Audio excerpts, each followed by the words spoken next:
எடுக்கிறோம். எடுத்ததுக்கு பிறகு அதை எப்படி தைக்கிறதுக்குரிய அளவாக மாற்றுறது என்றதை நான் இப்போ சொல்ல போகிறேன். இப்போ இங்கே ஒரு அளவு இருக்குது.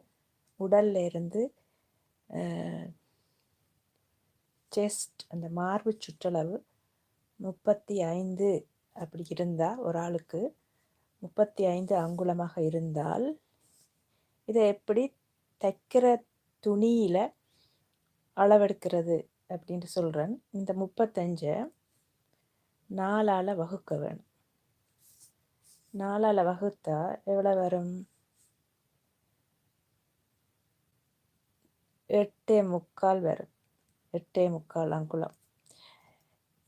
ஏனென்றால் நாங்கள் ஒரு துணியை 4ஆக மடிச்சிட்டு, அதாவது 2ஆக மடிப்போம். ஒரு